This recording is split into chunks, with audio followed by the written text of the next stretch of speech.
الحمدللہ رب العالمین والصلاة والسلام علی سید الانبیاء والمرسلین نبینا محمد وعلی آلہ وصحبہ اجمعین اما بعد۔ الحمدللہ آج سے رمضان کی شروعات ہوئی ہے اور آج پہلا روزہ ہے۔ بعض احباب نے اس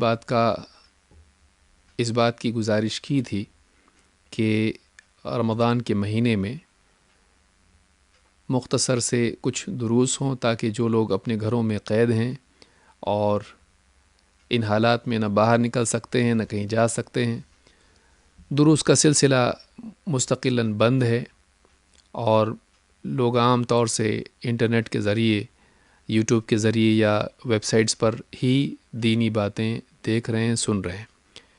تو ایسے وقت میں کچھ دروس ہمارے احباب کے لیے ہوں تاکہ ان چھوٹے چھوٹے دروس کے ذریعے وہ دین کی بات سیکھیں اور ان کے لیے ایک روحانی غذا ملتی رہے۔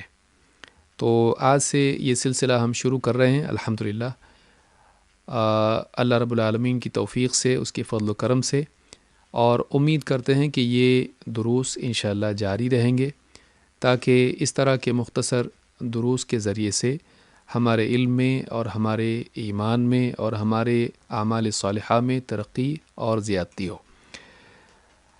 آج کے اس درس میں دو باتیں میں آپ کے سامنے رکھنا چاہوں گا۔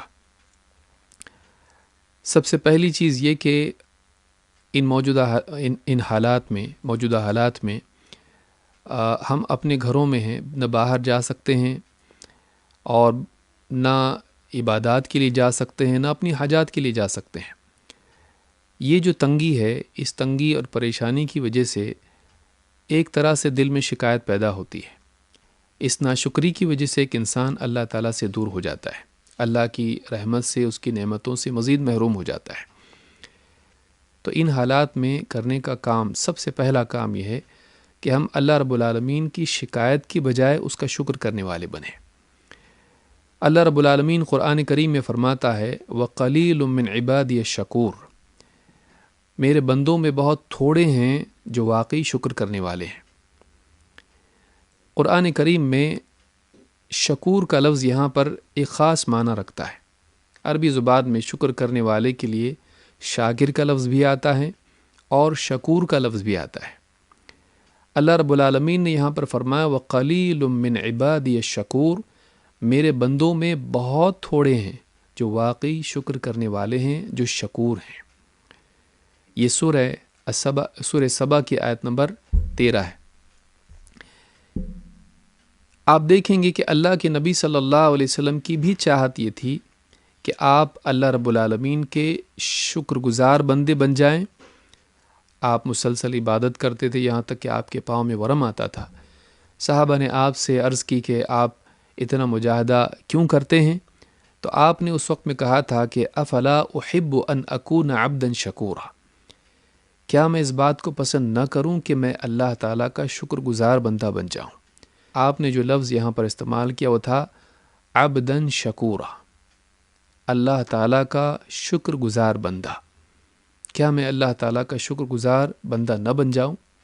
معلوم ہوا کہ شکر گزار بندہ بننا یہ بہت ہی اعلیٰ مقام ہے، جس کی چاہت اور جس کی طلب خود نبی کریم صلی اللہ علیہ وسلم کے دل میں بھی تھی۔ واقعی آپ اللہ کے شکر گزار بندے تھے، آپ اس بات کے طالب تھے کہ آپ شکر گزار بندہ ہونے کے اعتبار سے اعلیٰ ترین مرتبے کو پائیں۔ اس حدیث کو امام البخاری اور مسلم نے روایت کیا ہے۔ اس حدیث میں دو لفظ، دو مقامات، دو وصف اللہ کے نبی صلی اللہ علیہ وسلم نے جمع کیے ہیں۔ ایک ہے عبدیت اور دوسری ہے شکر گزاری۔ ان دو چیزوں کا جمع ہونا ایک انسان کے لیے اللہ رب العالمین کے قرب اور اس کی محبت اور دنیا اور آخرت میں نصرت کے دروازے کھولتا ہے۔ قرآن کریم میں بھی آپ دیکھیں گے اللہ رب العالمین نے ان دو چیزوں کو جمع کیا ہے۔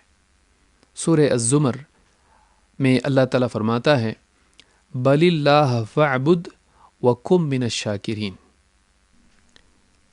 اللہ تعالیٰ نے اپنے نبی محمد رسول اللہ صلی اللہ علیہ وسلم سے فرمایا کہ اے نبی، بلکہ آپ اللہ تعالیٰ ہی کی عبادت کرتے رہیں اور شکر گزار بندوں میں شامل ہو جائیں۔ یہاں پر اللہ رب العالمین نے عبودیت اور شکر گزاری ان دونوں چیزوں کو جمع کیا ہے۔ یہی بات نبی کریم صلی اللہ علیہ وسلم کی حدیث میں ہم کو ملتی ہے۔ آپ نے فرمایا افلا احب ان اکون عبدا شکورا۔ تو عبودیت اور شکر گزاری ان دو چیزوں کا جمع ہونا یہ انسان کی شخصیت کا کمال ہے۔ لہٰذا ہم کو ان حالات میں شکایت نہیں کرنا چاہیے کہ ہمارے لیے فلاں چیز کی پریشانی ہے، ترکاریاں نہیں مل رہی ہیں، اناج نہیں مل رہا ہے، یا فلاں چیز نہیں مل رہی ہے۔ تو کسی نعمت کا نہ ملنا اگر اللہ تعالیٰ کی ناشکری پیدا کرنے کا ذریعہ بنتا ہے تو ہم شمار کریں ان نعمتوں کو جو اللہ تعالیٰ نے ان حالات میں ہم کو دی ہیں۔ کتنے لوگ اس بیماری سے فوت ہو گئے، کتنے لوگ ہیں جو بستر پر پڑے ہیں اس بیماری کے آنے سے پہلے، کتنے لوگ ہیں جو فقر و فاقے میں ہم سے زیادہ مبتلا ہیں۔ ہمارے پاس کھانے کے لیے ہے، سادہ کھانا ہے، ان کے پاس کچھ بھی نہیں ہے۔ تو ہم ان حالات میں ناشکری نہ کریں بلکہ اللہ کا شکر کرنے والے بنیں، اور اللہ رب العالمین کی بندگی کا اہتمام کریں اور اس کا شکر ادا کرنے والے بن جائیں۔ یہاں پر جو لفظ استعمال ہوا ہے شکور، شکور کے کیا معنی ہے؟ علامہ مناوی رحمۃ اللہ علیہ فرماتے ہیں ان الشاکر من یشکر علی الرخاء، شاکر وہ ہے جو اچھے حالات میں اللہ تعالیٰ کی شکر گزاری کرتا ہے۔ شاکر وہ ہے جو اچھے حالات میں، وسعت کے حالات میں، نعمتوں کے حالات میں اللہ تعالیٰ کی شکر گزاری کرتا ہے۔ والشکور من یشکر علی البلاء، لیکن شکور وہ ہے جو بلاؤں پر اللہ تعالیٰ کی شکر گزاری کرتا ہے، مصیبت اور پریشانی کے باوجود اللہ تعالیٰ کا شکر کرتا ہے۔ تو یہ جو معنی ہے، ایسے بندے بہت کم ہیں جو پریشانی کی حالت میں بھی اللہ رب العالمین کی شکایت کرنے کی بجائے اس کا شکر کریں۔ کیا یہ شکر کرنے کی چیز نہیں ہے کہ ہم سے پہلے کتنے لوگ ہیں جو پچھلے سال رمضان میں تھے لیکن اس سال ان کو رمضان نصیب نہیں ہوا، دنیا سے چلے گئے، لیکن اللہ رب العالمین نے چاہے فقر و فاقے کے باوجود ہمیں رمضان کا برکتوں والا مہینہ دیا۔ چاہے ہمارے پاس مال و دولت نہ ہو، چاہے ہمارے پاس فراوانی نہ ہو، لیکن آج ہمارے پاس آخرت کی نعمتیں پانے، آخرت کی جنت کی نعمتیں پانے کا ذریعہ رمضان ہے کہ اس میں ہم اعمال کر کے اللہ کا قرب حاصل کر سکتے ہیں، اس میں ہم نیکیاں کر کے وہ ثواب کما سکتے ہیں جو بہت سوں کو نصیب نہیں ہوتا ہے۔